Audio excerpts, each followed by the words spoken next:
Поехали!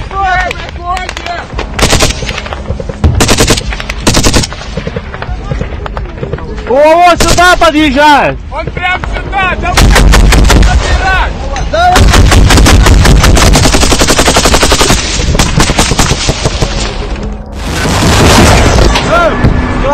Нет,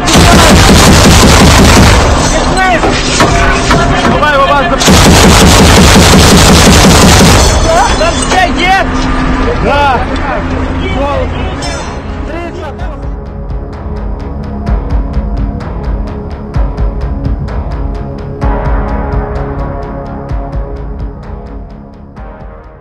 Banyak tentara bayaran Polandia dan Jerman tewas pada 6 Juli akibat serangan rudal jarak jauh Rusia di Akademi Militer di kota Lvov di Ukraina Barat. Kabar tersebut diungkap Kementerian Pertahanan Rusia pada hari Sabtu. Menurut informasi yang dikonfirmasi pada 6 Juli, sebagai akibat dari serangan kelompok dengan senjata presisi tinggi jarak jauh yang diluncurkan dari laut di wilayah Akademi Angkatan Darat Ukraina di kota Lvov. Sejumlah besar tentara bayaran Polandia dan Jerman yang ditempatkan di sana dimusnahkan, papar Kemhan Rusia.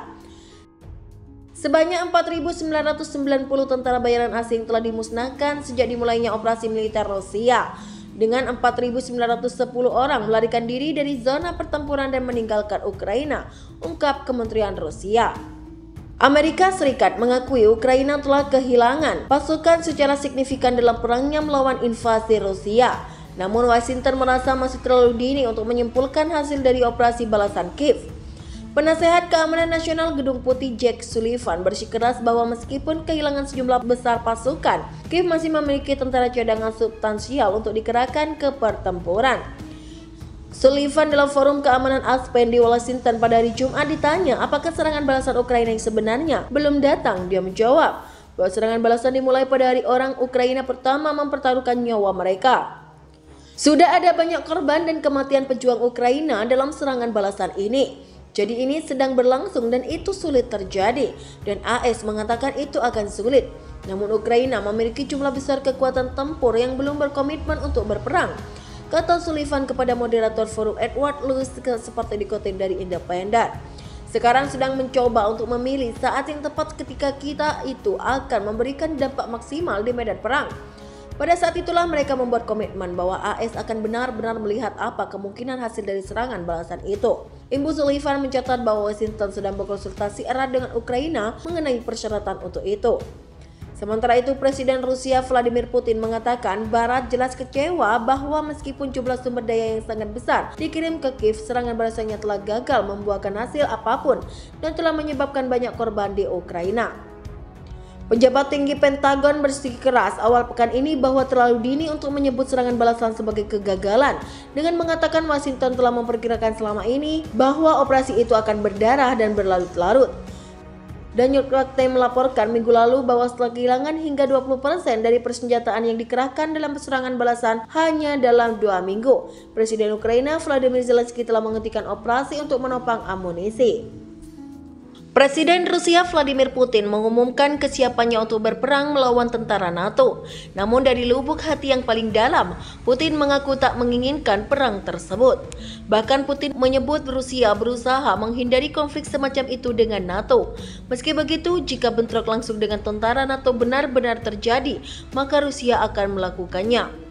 Putin menyebut tentara Rusia telah siap terkait berbagai skenario apapun di medan perang. Orang nomor satu di Rusia itu menyebut bahwa negaranya selalu terbuka untuk komunikasi langsung satu dengan yang lain, termasuk membicarakan soal situasi krisis yang sedang terjadi. Namun Putin menyebut NATO dan Barat enggan melakukan negosiasi tersebut. Di negara Rusia, kepala departemen tertentu berkomunikasi satu sama lain secara langsung dan memiliki kesempatan untuk berkonsultasi mengenai situasi krisis apapun, kata Putin dalam konferensi pers. Alih-alih berdamai, hubungan antara Rusia dengan aliansi blok militer Barat semakin menegang. Ketegangan hubungan mereka dikarenakan NATO dan Barat terus memberikan bantuan senjata ke Ukraina.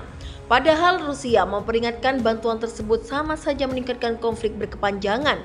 Menanggapi hal tersebut, belum ada komentar soal bentrok langsung antara pasukan Rusia dengan militer NATO. Presiden Rusia Vladimir Putin menegaskan bahwa Moskow tidak akan pernah setuju jika Ukraina bergabung NATO, sebab kehadiran blok militer tersebut dianggap dapat menimbulkan ancaman keamanan. Oleh karena itu, Putin menyebut status netral Ukraina adalah mutlak dan tidak dapat ditawar lagi. Hal itu disampaikan Putin di sela-sela KTT Rusia Afrika di St. Petersburg pada Jumat. Ia menyinggung deklarasi Uni Soviet tahun 1990 yang memproklamasikan Ukraina sebagai negara berdaulat. Kiev juga telah berkomitmen untuk menjadi negara yang netral secara permanen. Namun semuanya berubah ketika Barat mulai menyeret Ukraina ke arah NATO. Putin menilai prospek Ukraina menjadi anggota aliansi merupakan ancaman bagi Rusia. Mengapa Barat mulai menyeret Ukraina ke NATO? Tidak begitu jelas bagi Rusia. Menurut kami, ancaman berdasar bagi keamanan Rusia, kata Putin seperti dikutip dari Russia Today. Terlepas dari hal tersebut, ia mengaku siap melakukan negosiasi dengan Ukraina untuk mengakhiri perang. Hanya saja, Kiev menutup diri dengan mengeluarkan undang-undang yang melarang pembicaraan dengan Moskow. Selain itu, Ukraina juga dituduh melanggar perjanjian bersama Rusia di Turki pada Maret 2022. Ukraina ditikam korupsi dan pembelatan saat perang lawan Rusia. Zelensky lontarkan ultimatum. Presiden Ukraina Volodymyr Zelensky marah besar dan memberikan ultimatum kepada parlemen Ukraina yang bekerja sama dengan Rusia. Lantaran adanya pejabat yang nekat melakukan tindak korupsi yang terjadi di negaranya pada momen tengah berperang melawan Rusia. Zelensky mengatakan dia tidak akan mentolerir korupsi atau pengkhianatan dalam urusan negara saat negaranya sedang berjuang menemukan cara untuk mempertahankan diri melawan Rusia yang dianggap penjajah. Kemarahan Zelensky itu terlontar dalam seruan anti korupsi di sebuah pidato di depan parlemen Ukraina terkait terungkapnya dua kasus penting di masa perang ini. Dua kasus itu antara lain penangkapan seorang pejabat rekrutmen militer yang dituduh melakukan penggelapan secara massal. Satu kasus lainnya adalah adanya seorang anggota parlemen yang diduga bekerja sama dengan Rusia. Bulan Juni lalu, Zelensky pernah mengumumkan rencana untuk mengaudit kantor wajib militer untuk memberantas korupsi. Rupanya aksi penggelapan dan korupsi belum berhenti meski Ukraina tengah menghadapi serangan hebat dari Rusia di tengah perang yang berkecamuk. Dua kasus ini membuat Zelensky geram dan membuat ultimatum secara tegas. Izinkan saya memperingatkan semua anggota parlemen, pejabat dan semua orang yang bekerja sebagai pegawai negeri, kata Zelensky seperti dikutip dari The Guardian. Ketika Anda menghabiskan berhari-hari mencari pasukan senjata untuk negara, ketika perhatian semua orang tertuju pada apakah ada artileri, rudal, dan drone untuk berperang, Anda merasakan kekuatan moral yang diberikan tentara kami kepada Ukraina, imbu Zelensky. Berbicara kepada anggota parlemen, Zelensky mengatakan dia tidak akan lagi mentolerir mereka yang karena keuntungan pribadi menolak untuk mendukung undang-undang yang diperlukan Ukraina untuk menjalani proses panjang menjadi anggota Uni Eropa.